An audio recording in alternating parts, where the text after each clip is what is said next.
آپ نے حضور کی عزت پر پہرا دیا اور اپنی ساری پیری مریدی آپ کو علم لدنی اللہ نے عطا فرمایا. ہاں جی، بہت سارے علوم آپ بڑے بڑے علماء کو، جن میں مولانا غلام محمد گھوٹوی جیسے بندے، شیخ الجامعہ بھاولپور، ایسے لوگوں کو، اور مولانا محمد غازی صاحب جب آپ حج کے لیے گئے تو مدرسہ سہولتیہ مکہ مکرمہ کے اندر جو بہت بڑے عالم تھے، وہ صرف پیر میر علی شاہ صاحب سے چند منٹ گفتگو کی تو سارا کچھ بھلا کر پیر میر علی شاہ کا لوٹا اٹھانے کے لیے چل پڑے. اور مولانا غلام محمد گھوٹوی، میں بات کر رہا ہوں آج کے مولوی بیچارے کو کیا علم ہے. ہاں جی، میرے سمیت یہ اردو کی کتابیں پڑھ کر، اور جناب مدرسوں میں تو ویسے ہی فارغ ہوتے جا رہے ہیں. ہاں، اور ان کے کہنے پر مدرسوں سے عربی فارسی نکالتے جا رہے ہیں. تو پیر مولانا غلام محمد گھوٹوی بہت بڑے عالم تھے. سنا انہوں نے کہا کہ میر علی شاہ کو علم لدنی حاصل ہے، تو وہ بھاولپور سے چلے گورڑے میں، اتنی بڑی انہوں نے لسٹ بنائی کہ میر علی شاہ سے میں یہ سوال کروں گا، یہ سوال کروں گا، یہ سوال، یہ سوال، یہ سوال. تو جب گورڑے شریف پہنچے، پیر میر علی شاہ صاحب کی محفل لگی ہوئی تھی. تو مولانا کا قد بھی میرے حال میں 7 فٹ تھا، مولانا غلام محمد گھوٹوی کا. ان کی تصویر موجود ہے، بہت بڑا قد ہے ان کا. تو مولانا کا اتنا جسم بھی اتنا، اور چھاتی بھی اتنی، اور پگڑی بھی اتنی مولانا کی. تو پیر میر علی شاہ کے سامنے جب وہ بیٹھے تو پیر میر علی شاہ صاحب نے ایک دفعہ انہوں نے اینج کر کے ویکھیا، اینج کر کے. تے بعد مولانا چیخ اٹھے، انہاں کیا حضور میں کوئی سوال نہیں کرنا، میرا جڑا علم ہے وہ واپس دے دو.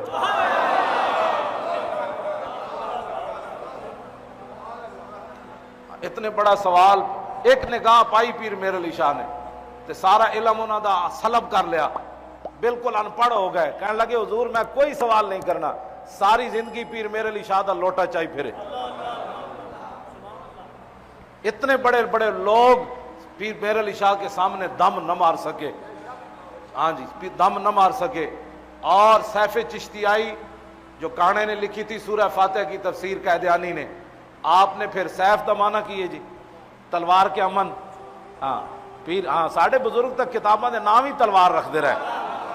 کانے دے مقابلے پھر آپ نے کانے دی سورہ فاتحہ تفسیر لکھی عربی تے پیر میر علی شاہ صاحب پھر عربی جواب دیتا تے او دا نام رکھیا سیف چشتیائی، چشتیاں دی تلوار.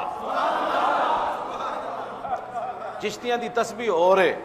ہاں جدوں تلوار دی گل ہوئے پھر پیر میر علی شاہ صاحب کو بھی تسبیح موجود سی. ہاں جی، گورڑ شریف ایک گیا انگریز، انہیں دوربین چاہیے ہوئی سی. پیر میر علی شاہ صاحب فرمایا اے تو کی چاہے ہویا؟ انہیں کہا اے بندہ لاوے نا تے دور تک نظر آندا. فرمایا کتھے تک؟ انہیں کہا او اتھے تک. تے پیر صاحب اس ویلے تسبیح پڑھ رہے سن. فرمایا تیری اے دوربین تے اتھے تک وکھاندی. آپ نے تسبیح انج کی تھی. آپ نے فرمایا ادھے وچ ویکھ. جدوں انہیں ویکھیا تو انہوں لندن نظر آ گیا. لندن نے جو دی ماں مری ہوئی سی، وہ گھر جناب وہ صفے ماتم بچھے ہوئے سی. انہیں جدو پیر صاحب نے این تسبیح کی تھی، انہیں لندن ویکھیا، وہ گھر افرا تفری پئی ہوئی. آپ نے فرمایا تیری دوربین تب میل وکھایا، میری دوربین ویکھ تیرا گھر بھی وکھا دیتا جناب. اے او پیر میر علی شاہ. ہاں اے او پیر میر علی شاہ ہے. یہ دی تسبیح بھی جڑی ہو کتنے تک، تسبیح دی کاٹ بھی کتنے تک چلی گئی، تے تلوار دی کاٹ بھی سیف چشتیائی قیدیانی آج تک سیف چشتیائی دا جواب نہیں دے سکے. ایک قیامت تک قیدیانیاں دے قرض ہے. آپ نے سیف چشتیائی جی لکھیا، فرمایا تینوں تو ذرا یضرب دی گردان نہیں آندی، تو آ میرے کو پڑھ گولڈ شریف تے میں تینوں کن نپا کے تیرے ہوتے پتھر رکھا، تینوں پتہ لگے حمد یحمد حمدن فہو حامدن کیا ہوتا ہے. پیر میر علی شاہ وہ پیر میر علی شاہ ہے. ہاں جی، یہ پیر میر علی شاہ ہے جو قیدیانی کے مقابلے میں آیا اور ناموس رسالت پر اس نے پہرا دیا. کیوں جی 5 اگست آ رہے ہیں نا، تو پیر میر علی شاہ صاحب آئے سن مبالے واسطے 2000.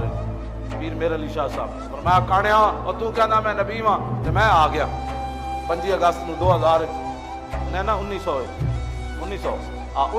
پیر میر علی شاہ صاحب ہے. ہوں کتنا عرصہ ہویا؟ 116 سال. پیر میر علی شاہ صاحب آئے.